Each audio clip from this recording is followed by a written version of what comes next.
Good evening, everybody. My name is Anat Admati. I'm a finance professor here at the GSB, and I'm the director of the CASI, the Corporation Society Initiative, which is a hybrid initiative powered by staff, including Tina sitting there, and student leaders, a number of whom are here. We have a change of guards with new MBA 1 leaders coming, including Nirali here, who might say a few words at the end.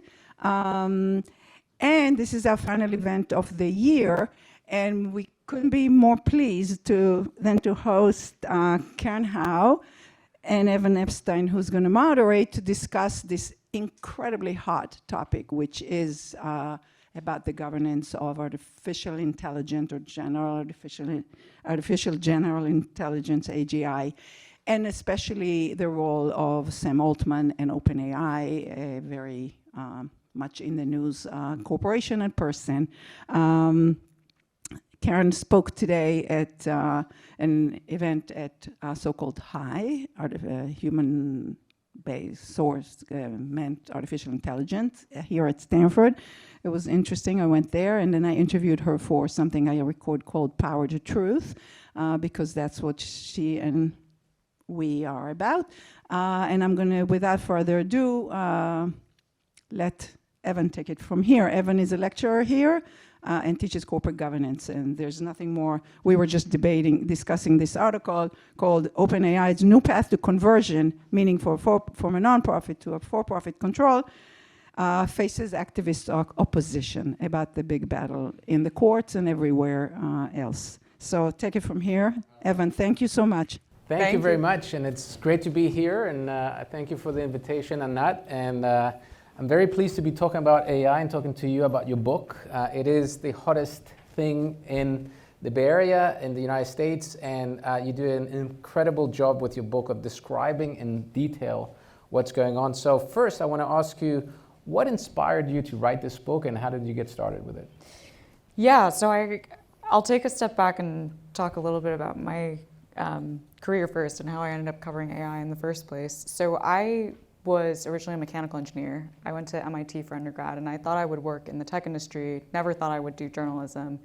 And I ended up moving to San Francisco, like all of my fellow classmates when I graduated. I joined a startup. I did the Silicon Valley life for a year. I lasted a year in it before I hit upon this conclusion that I think has come to inform a lot of my work as a journalist, that ultimately the incentive structures within Silicon Valley do not facilitate the development of technology for the social benefit, for the public good. It is primarily to facilitate the development of technology that is going to make a profit. And if there is a social benefit mission, that's great, but it's secondary. And I realized— This is pre-AI.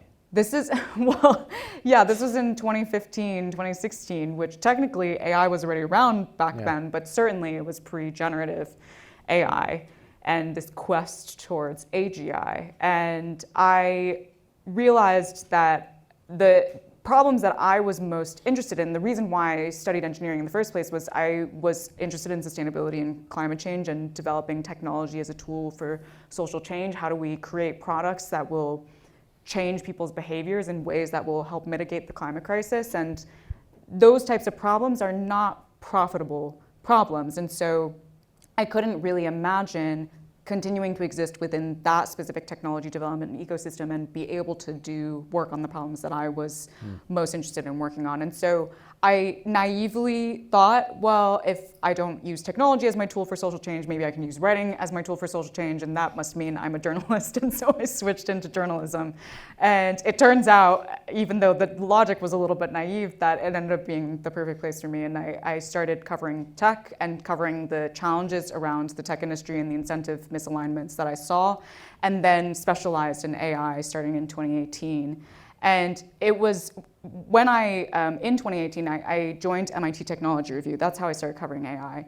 And Tech Review at the time, I mean still, it very much focuses on emerging research, technology that doesn't necessarily have commercialization around it.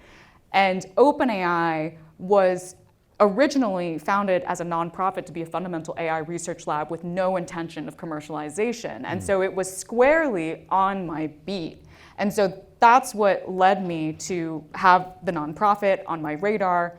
And in 2018, 2019, there was a series of changes at OpenAI that many people are probably familiar with now, which is that they then nested a for-profit within their nonprofit, speaking of corporate governance. So let's go into the beginning, because I think it's interesting to talk about the origin story of OpenAI, nonprofit. Tell us a little bit how that got started. Elon Musk at the beginning, the Manhattan of AI project, or whatever was called at the time. Maybe how it has evolved from there to the current iteration, which even today, as Anat was saying, there's been a legal challenge to its restructuring. Yeah, so the origin of OpenAI it was co-founded by Sam Altman and Elon Musk, and it was originally an idea that Altman hatched when he was still the president of YC, Y Combinator. And he, I think, identified as someone who was quite strategic in figuring out how to place himself at the epicenter of hot activity. He identified AI as a next wave that he wanted to be part of. So he wanted to create an AI lab within YC, actually. That was originally the conception. He understood that in order to do that, he needed to recruit a lot of talent, top talent in AI research. And he didn't necessarily have a lot of AI expertise or name recognition within the AI world, but Elon Musk did. And so he went about recruiting Musk to his endeavor, and Musk at the time was going on this public education campaign where he was talking constantly and incessantly about this idea that AI could potentially destroy all of humanity. He called it AI unleashing the demon, and was advocating for regulation, careful control of AI development, and specifically harbored this thing against Google, because Google had a monopoly on AI talent, and Musk said, I'm really, really, really worried about AI being developed in a for-profit environment. So Altman goes to recruit Musk saying, I share all of your concerns. What do you think about creating a nonprofit to counter Google? So we will create this nonprofit without any for-profit intentions and be able to develop AI purely for the public interest. Musk really liked that idea. They joined the project, they co-founded this nonprofit, and then they started recruiting researchers who specifically joined the project because Musk was on board. Fast forward 1.5 years, OpenAI so at that point it was 2017, OpenAI hadn't really made a lot of progress because they didn't really have a plan when they originally started. They just had an idea, let's create this AI lab.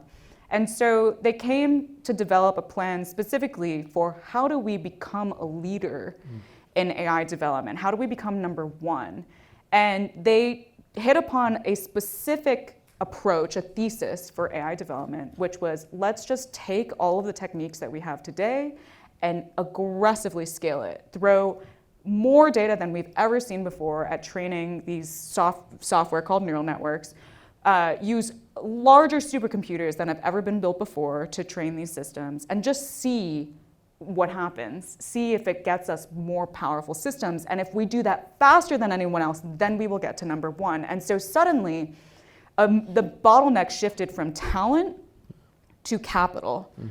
And they realized that having a nonprofit no longer worked for raising the amount of capital that they anticipated, which was in the order of tens of billions. And that's when they nested the for-profit within the nonprofit as a fundraising vehicle to bring in private VC money, so that they could promise these investors some kind of return on their investment. And originally they called it a capped profit. So it was a for-profit that would cap the amount of investment that returned to the initial batch of investors. So the first batch, their investment, their return was capped at 100-fold what they put in. And then later on, it was 20-fold and then 6-fold. But that was the original intention. So this is obviously a super unusual structure. Typically, startups don't have a nonprofit, or at least don't convert into a for-profit. Give us a little bit of the sense of the rift between Musk and Sam Altman at the beginning, because you describe how both wanted to take control, become CEOs, and they're still fighting over this, and there's litigation around this. But give us a sense of that moment where they decide to go alone. And at the time, there was a discussion among the founders to go with Elon and not Sam. So I think it's an interesting story. Yeah, so when they hit upon this idea, we need some kind of for-profit vehicle. Originally, the idea was not let's nest it within the nonprofit. They were just thinking, what if we convert this into a public benefit corporation, which is funny because now they then most recently tried to redo this conversion. So history comes full circle. But the problem was they then needed to name in the legal documents who's the CEO. And both Altman and Musk each wanted to be the CEO of this new for-profit entity, and they could not agree.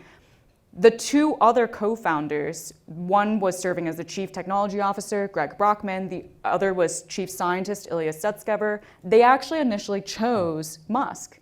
They thought that Musk had more name recognition, would have more influence and power and strategy and clarity to usher OpenAI down a path that they believed in. And Altman essentially used his personal relationship with Brockman to appeal to him and say, do you really think Musk is trustworthy? Do you really think that if AI is this all-powerful technology that it should be controlled by this other guy?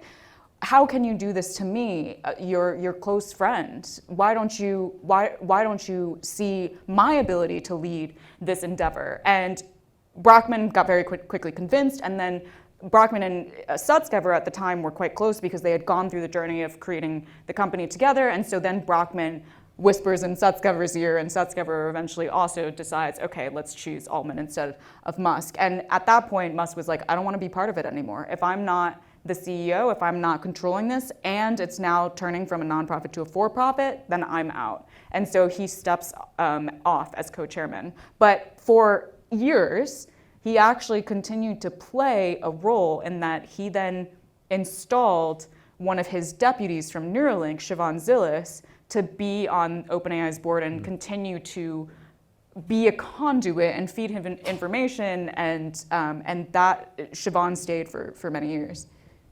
Okay, and I think what's interesting is your concept of empire of AI. Why is it called empire of AI, and what's your thesis behind this word?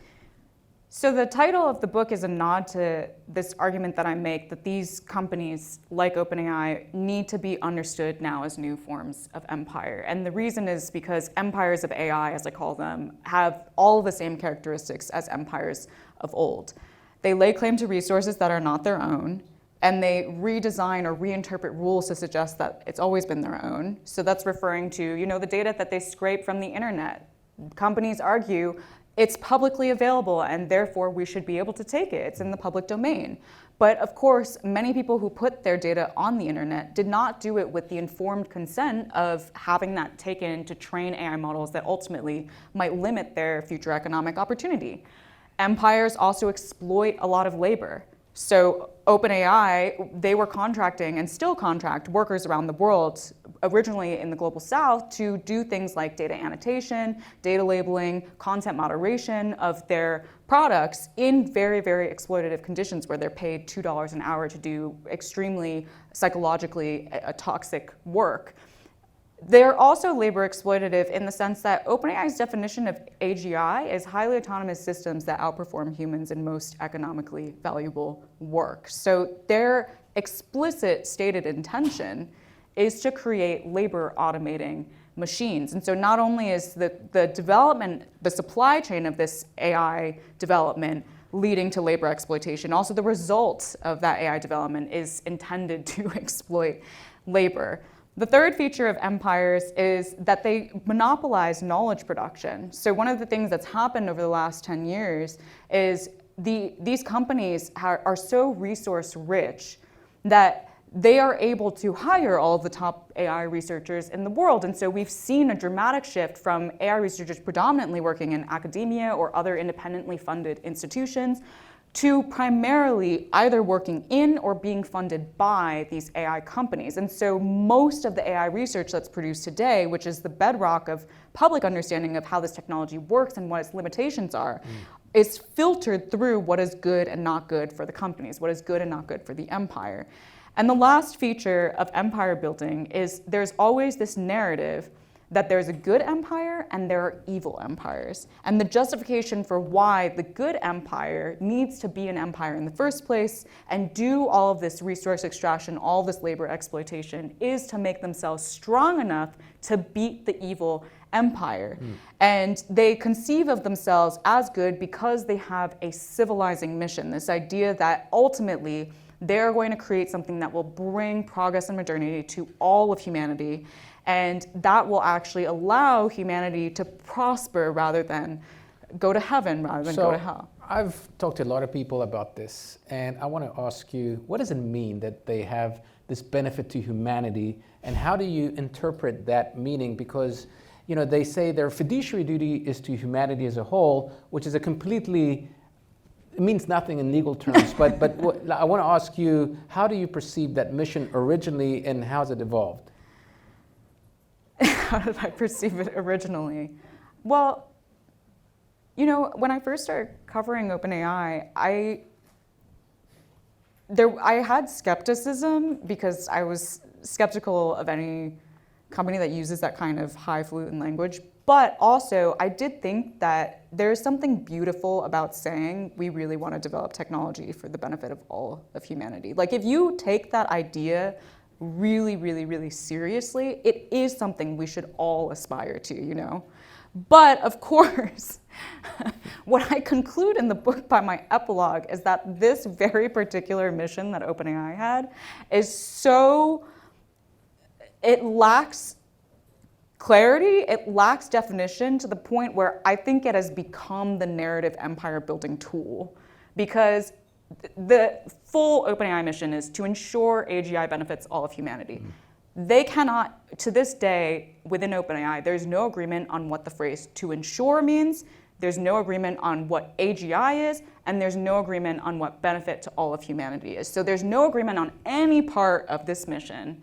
And so ultimately, the mission is interpreted and reinterpreted again and again and again and again, both by employees and by executives, based on everyone's own conception of what they want to do. So it's almost a mirror that anyone can hold up within the organization and say, ultimately, I'm doing what I'm doing for the benefit of all of humanity. And it's just post-rationalization of what they wanted to do in the first place. Well, there was a moment in time where this backfired, which is when Sam Altman got fired by the board. And this was a big moment in Silicon Valley because you had the hottest startup in the land that suddenly on a Friday he gets ousted by the board, and the backlash was in 5 days enormous, not only from employees but a lot of people in Silicon Valley saying this is the biggest ouster since Steve Jobs in 1985 or whatever.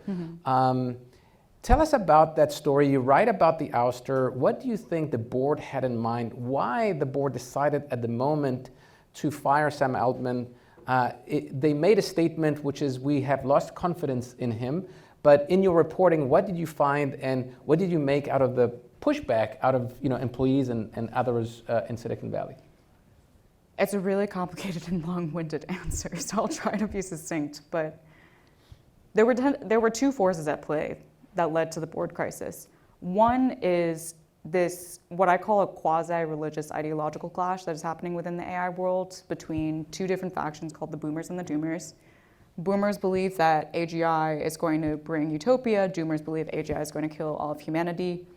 I consider them two sides of the same coin in that ultimately they believe fervently in the idea that it is possible to recreate human intelligence. We don't actually have any scientific evidence that that is possible. It is a belief, and they themselves talk about it as a belief. And that if you believe that, this will lead to civilizational transformation, and that is why they conclude they need to be the one to carefully control the development of this technology. That was one force where within the history of OpenAI, there's always been these two different factions clashing with one another. And at the time when Altman was fired, the board was more doomer-leaning, and OpenAI was exhibiting more boomer-leaning behaviors, and Altman especially was exhibiting more boomer-leaning behaviors. And so there was this deep-seated concern, not just with the board, but with executives as well, that typical behaviors that might seem somewhat normalized within Silicon Valley. So the other force was that Altman has a loose relationship with the truth. And a lot of Silicon Valley executives have a loose relationship with the truth. Relationship with the truth.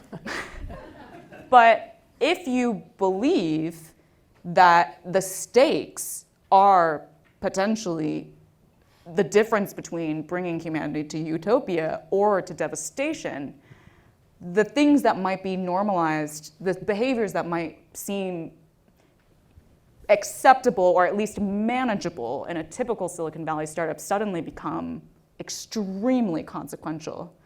And so what happened was the board, by a series of accidents, started learning that Altman was not telling the truth about certain things.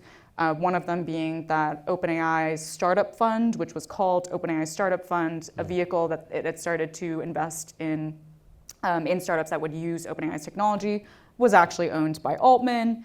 They learned that there were all these things Altman was saying was happening within the company about, we have all these phenomenal safety checks in place and everything is going smoothly and swimmingly, that actually a number of safety checks had been skipped. Specifically, Altman was constantly trying to skip them, and there was also a lot of chaos happening at the company because post-ChatGPT, the company had to scale aggressively faster than any organization in Silicon Valley history to support the hundreds of millions of users that were suddenly coming onto their service. And at the same time as the board was having these concerns, there were two executives that approached the board independently with their own versions of the same exact concerns. One was Ilya Sutskever, and the other one was Mira Murati, who replaced Greg Brockman as chief technology officer. Greg Brockman then became president. Although Ilya was on the board. Ilya was on the board, yes. So the independent board directors were having these realizations, and then Ilya, as both executive and a non-independent board member, came with serious concerns, in part also because he was also more doomer-leaning, and he was like, this escalates to a severe degree, a serious degree of severity. And Mira Murati, she wasn't necessarily doomer-leaning or boomer-leaning, but she just really believed in having good corporate governance, and she was getting very worried about how Altman was constantly trying to skip over a lot of mechanisms that had been put in place for that good governance. And so she was also escalating these concerns, and then Ilya and Mira then started coordinating with one another and comparing notes and consolidating different examples that they were finding of ways in which they really were deeply concerned about Altman's behavior. And then Sutskever was the one that recommended to the independent directors, I don't think this problem is going to be solved unless Sam is gone. And the board, after hearing that and reflecting on the same concerns, they decided Sutskever is right after lots of intensive discussion, and that's when they fired him. To me, this is like a very clean version of governance versus economics, because at the time there was a tender offer for shares. The employees were going to tender at $86 billion at the time. And that weekend, all the employees sided with Sam Altman, in part because they knew there was a tender offer and maybe they wanted to side with him. But also it shows Sam Altman having a lot of relationships within Silicon Valley, a lot of executives, and the investors didn't have any rights. And so you had Microsoft and everybody else trying to save the company, but Microsoft very savvily almost got the company for zero, saying, hey, come over to Microsoft and we'll continue. What did you think about the approach of Microsoft, the investors, post the return of Sam Altman, and thinking about the reconversion of the company in the new direction that they had? Post, after Sam Altman retired. I mean, the investors were very clearly, they realized, wait a minute, this doesn't work in our favor. We can't just have a nonprofit board that, acted in their broad authority. There was an investigation, and then the investigation concluded the board actually did act within their broad authority. And Altman was one of the people that drafted that very broad authority when he originally formed the company, the nonprofit. But investors have really been pushing since then to change that, because after going through that experience where you put tens of billions of dollars into something that might magically go poof, and funnily enough, when you invest in OpenAI, there's this giant purple box that investors get on their documents at the top that says your investment could go to zero at any moment because of our unique corporate governance structure. Treat this as a donation. Oh, yeah. So it's like, you're investing $10 billion, but take it as a donation. Yeah, but obviously investors were not operating under that assumption, Right. because that's not what Altman would pitch to them when he was raising money. He would pitch the idea that it was an investment and it would be safe and they would reap lots of rewards from putting their money into an extremely hot and rapidly accelerating startup that was still in the lead for the next revolution of AI commercialization. And so they have been persistently, since the Altman's reinstatement, trying to get Altman to restructure the company to just be a company, just be a for-profit, have the nonprofit exist but not govern the for-profit, and have a for-profit board so that there is actual legal fiduciary responsibility to shareholders, to investors. You know, the interesting part as well is the departure of a lot of the leading figures, the co-founders. What do you make out of Dario Amodei starting Anthropic and Mira Murati and everybody else? What is the personal relationship and why did everybody leave? I mean, what is the part of the story that you make out of this, egos or at least personality fights? I think it's both ego and personality clashes and ideological clashes. I think many of the executives at OpenAI, former executives, most of them have left now, they understood or they identified that being able to shape AI is going to give them profound influence in our future society. But they all have disagreements about how to shape AI. And when they were aligned with Altman, they thought that OpenAI was the best place that they could be doing that shaping of the technology. But when they clashed with Altman on ideological grounds, they then splintered off to create their own organization because they thought the best way to try and manifest their vision of what they wanted AI to be was to create another company to compete with OpenAI and try and beat them in the market. And that's why we've seen Elon Musk leave and create xAI, Dario Amodei leave, create Anthropic, Ilya Sutskever leave, create SSI, Mira Murati leave to create Thinking Machines Lab. I mean, it's literally just a slew of departures, all reaching the same conclusion of, wait a minute, I want AI to be in my image. I want AI to be based on what I think is right. And now let me do exactly what Altman did in the beginning, which is try and form a company that is an extension of my will. You know, in governance terms, what's interesting is all of these companies are public benefit corporations. That's something completely new that never before startups were public benefit corporations. And it's not only about shareholder value, but they espouse this fiduciary duty to humanity. And I think that's interesting. But when you talk about doomers and boomers, and they say, we're going to do this for the benefit of humanity, on the other side, there's a huge geopolitical fight. And it's US versus China. And if you don't like what we're doing, you won't like the Chinese version of this. The good empire and the evil empire. Right. Can you talk about the development of AI in China and what are the guardrails or the different guardrails that they have? Obviously, the benefit of humanity is not something they espouse. But give us a little bit of... They do, by the way. They do? Yeah, every wow. Every empire espouses that they're doing things for the benefit of humanity. No one ever thinks of themselves as the bad guy. Okay. Everyone is always doing things for the benefit of humanity. Yeah, so the thing that people often don't really realize about Chinese AI development is that China's actually regulating AI very heavily. The most common rhetoric within the US about China is, well, they're not going to regulate anything and there's not going to be any guardrails whatsoever. And actually, China is the second to the EU, the one that has implemented the most amount of AI legislation and regulation, including, and I define it also broadly, it's not just regulating AI applications, they also have a data privacy law, for example, and they have cybersecurity laws and very robust ones that ultimately the AI laws and legislations now rest upon. And the same way that the EU has GDPR, has a data privacy legislation, and then they created the EU AI Act in part also calling upon some of the governance structures that they already, the scaffolding that they already laid in GDPR. And the US still doesn't have federal data privacy law, and so we aren't anywhere remotely close to implementing some kind of AI law because there is no scaffolding for that kind of framework. And actually recently, literally right now, there's a tax bill that's been going through Congress that just passed the House where Republicans inserted a clause to put a 10-year moratorium on AI regulation at the state level, and it's now going up to the Senate. Passed the House, going up to the Senate, and if it passes the Senate, there will literally be, in legislation, no ability to implement AI regulation at the state level for a decade.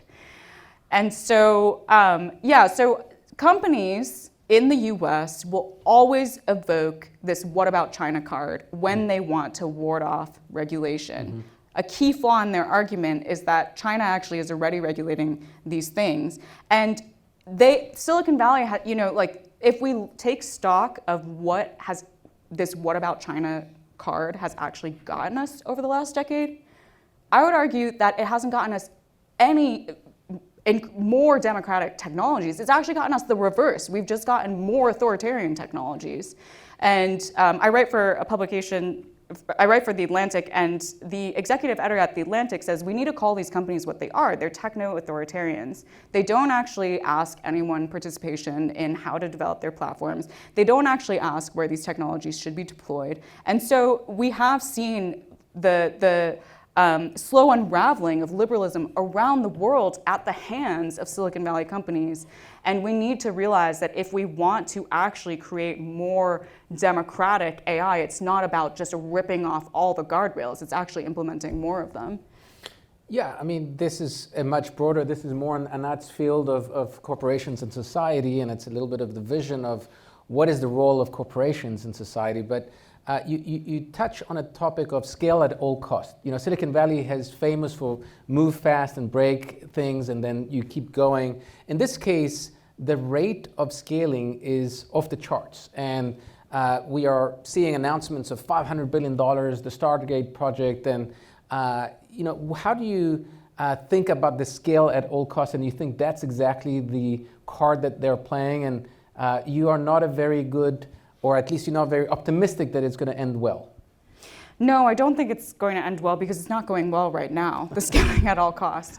And yeah, so one of the things that I highlight in the book is I'm not a critic of all AI. I think there are some wonderful AI technologies. AI is such a huge umbrella of technologies, and there are many AI tools that can be very beneficial. The thing I specifically critique is Silicon Valley's vision of AI development, which is this scale at all costs. And right now, based on the current projection of how rapidly and aggressively they're scaling and how rapidly and aggressively they need to expand their computing infrastructure, McKinsey just came out with a report saying in the next 5 years, there would need to be 2 to 6 times the amount of energy demand of the entire state of California added to the global grid to support that in the next 5 years. And Sam Altman just said in his most previous Senate testimony that this will most probably be serviced by natural gas. And what he's really saying is this will definitely need to be powered in part by fossil fuels. And there's already plenty of reporting by journalists documenting the fact that this data center expansion is leading, for example, to the extension of coal plants. Coal plants were supposed to be retired. They're no longer being retired. xAI is training Grok, their chatbot, on a supercomputer called Colossus built in Memphis, Tennessee. That supercomputer is currently being powered by 36 unlicensed methane gas power plants that are pumping thousands of tons of air pollution into the community. So this is what I mean by scale at all costs is not leading us to a good place because it's literally not doing good things right now. And if we extrapolate what's happening now into the future and add more zeros onto it, we're going to end up in a horrible end state. So what would be your approach to ethically developing AI? And if somebody gave you, Karen, like this idea of, okay, let's build Silicon Valley in a better way, what would be your regulation or your vision of AI development? I really want there to be more participatory AI development. And I think about the full supply chain of AI development when I say that. There are all of these different ingredients that go into developing AI, and there's also all these spaces in which AI then is deployed. And these ingredients in these spaces, they're collectively owned. So the data that these models are trained on, that data is either individually owned. There are people whose intellectual property has been taken to train these models who have not been able to opt in or opt out. And now they're suing these companies as a way to try and reclaim ownership over that data. But that could have been mitigated by these companies just saying, let's have a public discussion about what data we should use to train these models. Like I write in the book, there's a specific example I point to. Throughout OpenAI's history, they make a lot of decisions about what data goes into these models completely by themselves, right? They don't consult with the public. They also don't consult with experts outside of their specific domains. And one of the key decisions they had early on was, should we train our image generators on pornographic imagery? And then they decided, yes, we should, because it's representative of the human experience. And that specific decision that they made has tons of downstream consequences, not least of which is that now these models can generate synthetic child sexual abuse material, because you don't actually have to train these systems on child sexual abuse material. You just have to train them on children, images of children, and then images of pornography, and out can spit child pornography. And that was, that's a decision that should have been a collective discussion. Same with where data centers are put in communities. So you're basically saying boomers prevailed over the doomers in these decisions to scale? No, because I don't think so one of the conclusions that I have in the book is boomers and doomers worked hand in hand to create this scale at all costs paradigm. Because both of them engaged in this rhetoric of, we need to scale at all costs so that we maintain the lead and control of this technology. I mean, one of the things that's so interesting about the doomer ideology, I mean, there's sub-factions of the doomer ideology now, but Dario Amodei, who was the doomer that in the early days of OpenAI, he specifically said, we need to scale this as fast as possible, but then not release the model so that we can do research on it. But what actually happened was they scaled it as fast as possible, and then him and Altman butted heads, and Altman released it into the world. So if you look at the track record of what doomers have accomplished with their ideology, it has been persistently to continue accelerating the technology, even though they say that they stand for something different. And so, yeah, that's why I say two sides of the same coin. So if we project 5 years from now, 10 years from now, what is your biggest hope and your biggest fear in terms of AI? My biggest hope is that there's never been so many people talking about AI. When I used to cover it in 2018, people were like, wow, that's a really niche beat. Do you have enough to write about? And now, I mean, everyone is thinking about this. And I think that is amazing, because we need everyone to be thinking about it and to be specifically thinking about what is the active role that I can take in shaping this technology. I really do believe that everyone has a role, whether that is like the writers suing the companies, or whether that is activists resisting data centers, or whether that is teachers and students having serious discussions about how do we actually deploy AI into our environment in a way that enhances critical thinking instead of just eroding it away. And my hope is that through all of that discussion, we will get to a version of AI that is much more broadly beneficial, because there will be so much public discourse and governance finally out in the open of how we develop these tools. I should have done this the other way around and ended on the hopeful thing. But the worst case scenario for me is originally when I started this book, I was thinking more about vertical harms. I was thinking, I want to illustrate the supply chain and show people that digital technologies have a physical supply chain, that there are people involved, because that's not really commonly thought about. And I was thinking, okay, labor exploitation, that is one vertical harm. Environmental harms, that's another vertical harm. I'm going to illustrate those. What I realized was when I was talking to the people, the workers who were exploited, or the people whose environment was their resources were being extracted, they were saying the same exact thing, which is this sense of a complete loss of agency over the ability to self-determine their future. And that's when I realized that the greatest threat of these empires is the erosion of democracy. Because if the majority of people in the world start to feel like they don't have agency to self-determine, democracy doesn't work anymore. Because democracy is based on the idea that we all have a right, we all have a voice, we all deserve to go to that voting booth and say and feel we had that say to shape a collective future. And I'm seeing more and more in the current political environment, many people saying now, I don't even think my vote matters. I don't even know what I can do anymore. I should just lay down and give up, you know? And that is when democracy dies, is when people give up like that. And so ultimately, I wrote the book with the hope that it could be a platform for motivating people to recognize, actually don't give up, because all of these ingredients that go into AI, all of these spaces in which AI deployed are collectively owned. And if we just remember to assert our ownership over that, we will be able to shape and change the trajectory of AI development. All right. I think we can open it up for questions. I know there's a lot of people here, so whomever wants to take the first question. Right in the back. Is there a microphone? No, I think we have good okay. audio. Oh, good audio. Okay. That was fascinating. Thank you so much.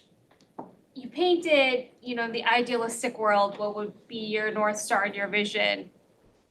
How do we get there in the practical world, especially in the world where so many of these decisions are controlled by a very small handful of individuals? Yeah, one of the stories that I highlight that I really loved in the book is this group of Chilean water activists who they were fighting tooth and nail to block data centers from entering their community.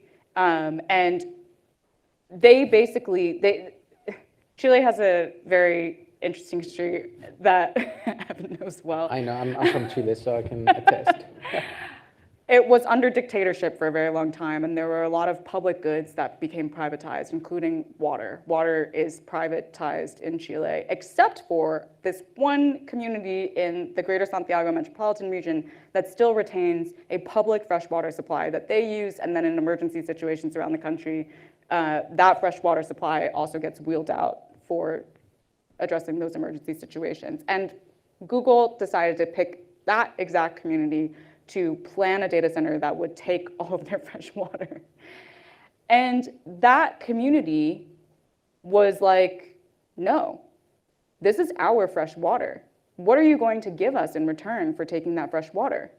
Are you going to give us more jobs? Are you going to give us a say in how this technology is developed, how it will ultimately influence us? Are you going to give us better internet from hosting this data center?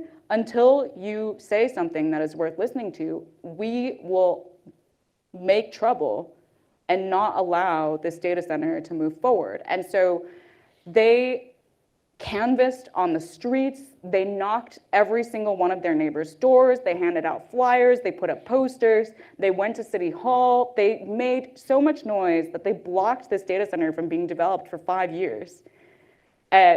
To this day, the data center still has not been able to start construction. And it forced the Chilean government and Google representatives from Google headquarters to finally come to a table and listen to the community residents about what they actually wanted in exchange for a data center. Do they want the data center at all? Could they maybe host the data center under certain conditions? Like they forced that conversation, that dialogue, and it's still ongoing now. The Chilean government now has a roundtable where they engage with many different community groups, not just that one, but all across Chile, with different communities that are all potentially going to host data centers. And they have to regularly talk with this roundtable for any kind of data center development that happens in the country now. And I thought that was the most incredible example to remind us of what can actually be achieved when you first remember that these resources that these companies need are actually collectively owned. And when you assert that collective ownership, And I think in the US or anywhere around the world, we need to do that, take that spirit, take that lesson, and essentially amplify it 100,000-fold all across the AI development supply chain. Yeah. Hi, thank you very much for being here. Two very quick questions. I think one is around like alignment faking. Just if you could kind of talk a little bit about that, where we're at now. I think recently there was news about AI basically threatening an engineer to expose an affair for the AI to achieve its aims. I think that's a really interesting place that we're at. But then also, are we at this point in which like the technology is actually developing us rather than us developing the technology? Because you just can't really stop now. And some of the rhetoric that's used is if we don't get there first, others will get there first, and then what that'll mean for national security, et cetera. If you could just kind of expound on that. Yeah, the second part of your question is really interesting because this is an observation that has been made for decades. There was this really famous researcher, Joseph Weizenbaum, professor at MIT, who was actually the inventor of the first ever chatbot, Eliza, in the 1960s. And he invented Eliza. It essentially worked like ChatGPT, except that you typed in a typewriter and it was plugged into a mainframe the size of this room. And he actually invented it specifically to show that these systems are a mirage. And I think this will relate to the first part of your question as well. But he wanted to show that language is particularly alluring, and there's something about the human psychology that is uniquely vulnerable to believing in associating consciousness with things that appear to speak to us. And it was a social experiment. He was going to build this thing, get everyone excited about it, and then reveal the conceit, like reveal, surprise, it was actually just smoke and mirrors. And it turned out that his conceit was so good that even when he revealed, hey, it's all smoke and mirrors, no one believed him anymore. They all thought that human intelligence had been recreated and that we were going to no longer need human teachers, no longer need human doctors, no longer need human therapists. I mean, all this rhetoric we're now hearing the repetition of. And so he wrote this book called Computer Power and Human Reasoning that even back then he explicitly stated that one of the threats of trying to recreate, specifically try and recreate human intelligence, basically try and replicate, instead of accepting that humans have some strengths and computers have other strengths, and then just not trying to replace humans and try and automate away their strengths within computers. If we continue this pursuit of AI where we're specifically trying to replicate human strengths, we will reach a point where not only are we going to increasingly have systems that are ultimately just automating away human decision-making, but allowing corporate executives or politicians to put aside the responsibility that they made in those decisions and say the machine did it, but also that we will increasingly live in a world where more and more humans will act like machines. So he was making those observations even back then. So this is, and we've seen many other scholars and STS scholars, especially science, technology, society scholars, continue to make these observations over the decades that increasingly, not only is AI trying to replicate humans, but humans are starting to morph or merge into machines. And so I guess this goes to your first question of Weizenbaum, he was trying to show us back then that language is uniquely captivating. It is uniquely powerful in creating this mirage that there's something more than what actually is. And so all of these things around models being deceitful, models lying and things like that, I mean, that's exactly what he was talking about. We are ascribing intent to technologies that are ultimately just created by humans, and they're ultimately just spewing whatever, and it is us that are vulnerable to falling for that trap, not the models trying to deceive us. Yeah. Go ahead, Sai. Well, thank you for coming. A really informative talk. How would you characterize OpenAI's progress in AI today, if the choices are linear, logarithmic, or asymptotic? And how would you say they're marketing it? Why didn't you say exponential? You haven't gotten ChatGPT 5.0 yet. Okay, fair enough.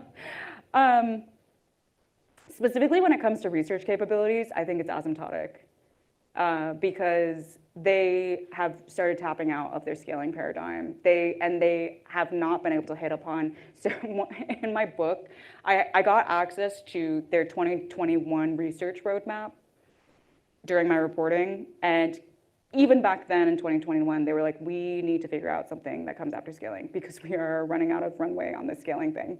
And they still haven't figured out what comes next after scaling to continue pushing those research capabilities. And so they've now, and this is why GPT-5 hasn't come out yet. So now they've pivoted their strategy to focusing primarily on how can we wrap the models we already have in more and more compelling user interfaces, because ultimately they want to continue to dominate in the market and continue to capture more market share, but instead of competing based on research, they're competing based on interface. I want to take the question, but could you speak to how they're marketing that versus like that realization? Like, do you think their narrative reflects that change? No. Yeah, I think OpenAI is still, I mean, all of the companies still try to position themselves as making rapid research capabilities progress, but that's not what's actually happening. Yeah, in the back.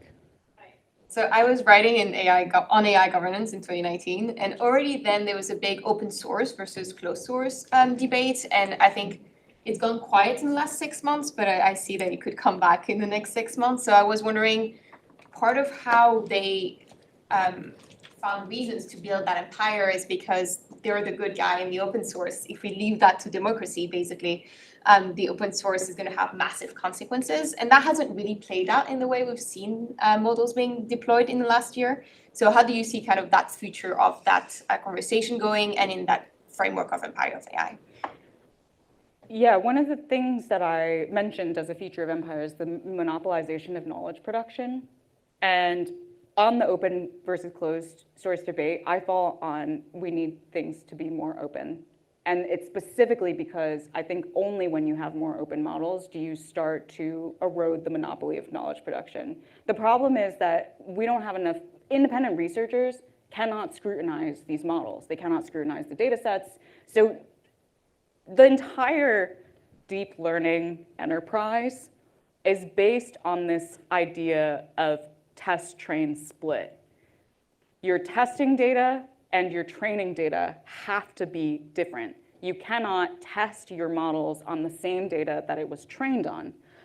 When you don't know what the models are being trained on, you cannot accurately evaluate whether the model is just memorizing what's in its data or actually developing new advancements in its capabilities. And so all of the evaluations of AI models today are totally bogus because these companies have not shown the data. So there is no ability to cross-check whether, they say GPT-4 aced the LSAT. Was the LSAT in the training data? We don't know.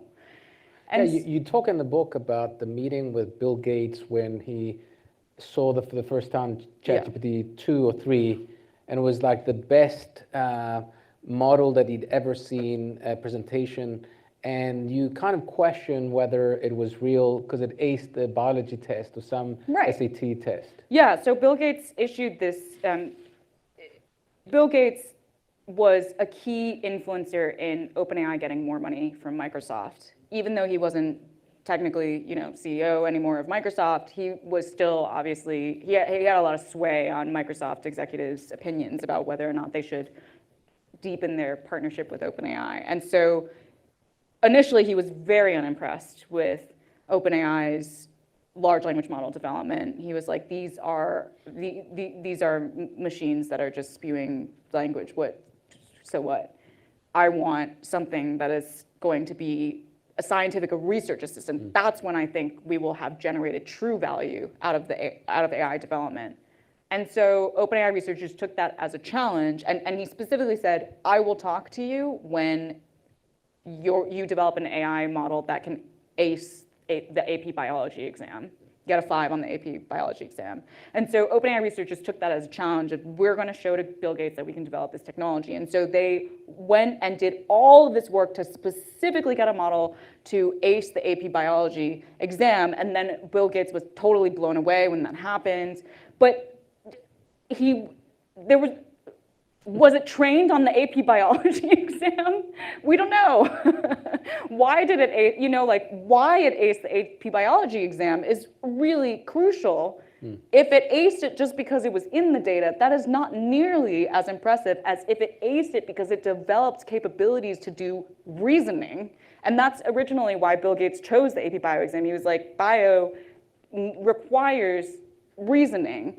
And yeah, so this all of the, so to go back to your question, I do think that open source, the key aspect of open source is that independent researchers can then actually verify what these models are actually doing and can highlight the limitations of what these models have in ways that are independent of the empire's desire for what they want the knowledge in the world to say, So even if there are other harms that can come from open source, I do think the benefits of redistributing knowledge production away from the empire is so paramount to actually moving forward towards a better understanding of what these models can do and where they should be deployed.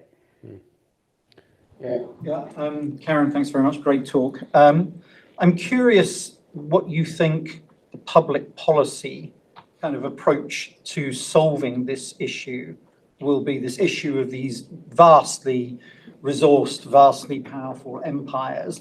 I mean, we sit here at Stanford. Is there a kind of empire of academic AI that could counter? I'm not joking. I'm kind of serious here, because if you look at what Princeton went and spent $9 million of its endowment to buy 350 NVIDIA chips. Same year, I think Facebook bought 350,000. It's kind of this massive mismatch. But if we want, I share your view of Silicon Valley's profit focus. It's always going to look for that first. But academia, public policy, this is exactly where we should be funding. Now, I gather funding fundamental research is not exactly in vogue in Washington right now, but nevertheless, if we want a counter to this, an empire of academic AI would be perfect. People talk about a national compute resource. Is that something that you think we should be doing? And if not, if you were president tomorrow, what would you do? By the way, Martin Giles, a former MIT Technology Review colleague, he was writing about OpenAI before I was writing about OpenAI. First. And I was the one reading his articles being like, wow, I want to write about this company too. I think yes, in that, so yeah, I think government should, if it were in vogue, government should absolutely be funding a lot more research outside of the corporate empires. And that includes academia, but not just academia. It should also be in smaller nonprofits, smaller companies as well, and all different types of players. Also, not just funding the technical research, but resourcing human rights organizations or labor rights organizations or education organizations to also think about how they can participate in AI development. I think the thing that I wouldn't necessarily agree with in the way that you framed it is I don't necessarily think we should create yet another empire that's the good empire to counter the evil empire. I just don't believe in, yeah, right.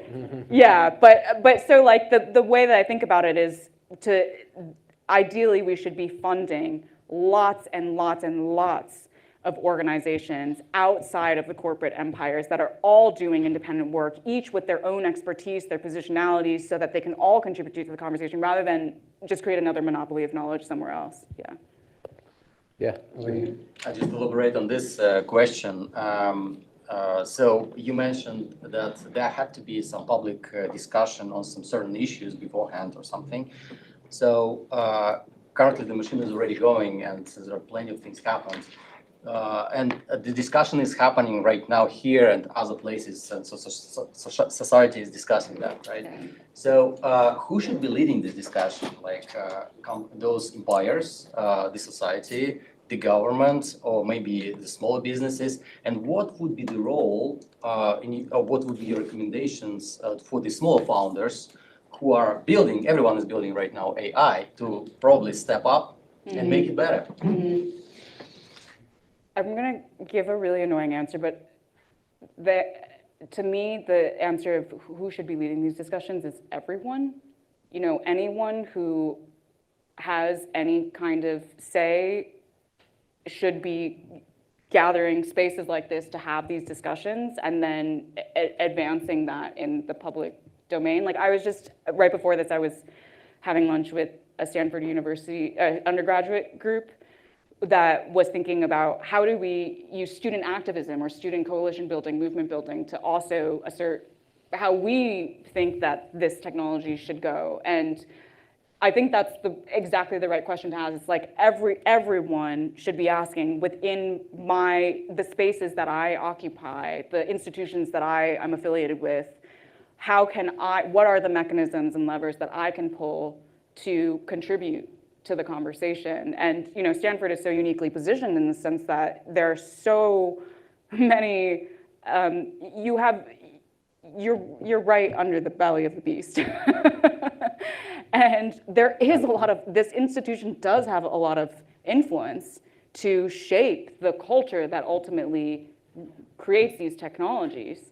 And, you know, like Anat was telling me how there's also, like professors they can be creating new courses to teach the way that technology can be developed responsibly. That could create a huge dramatic culture shift in ultimately the people who graduate from this institution and then become leaders of these companies. So there's so many different mechanisms by which I think that participation can happen. And it's more, I keep going back to this idea of there has to be a lot of it.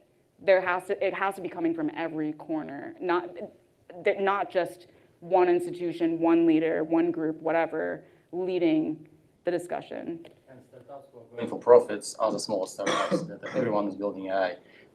Like what they could do better in your, like what recommendations would you give to them? Because they are going after profits as well. They're looking at OpenAI and they want better for the success for themselves as well.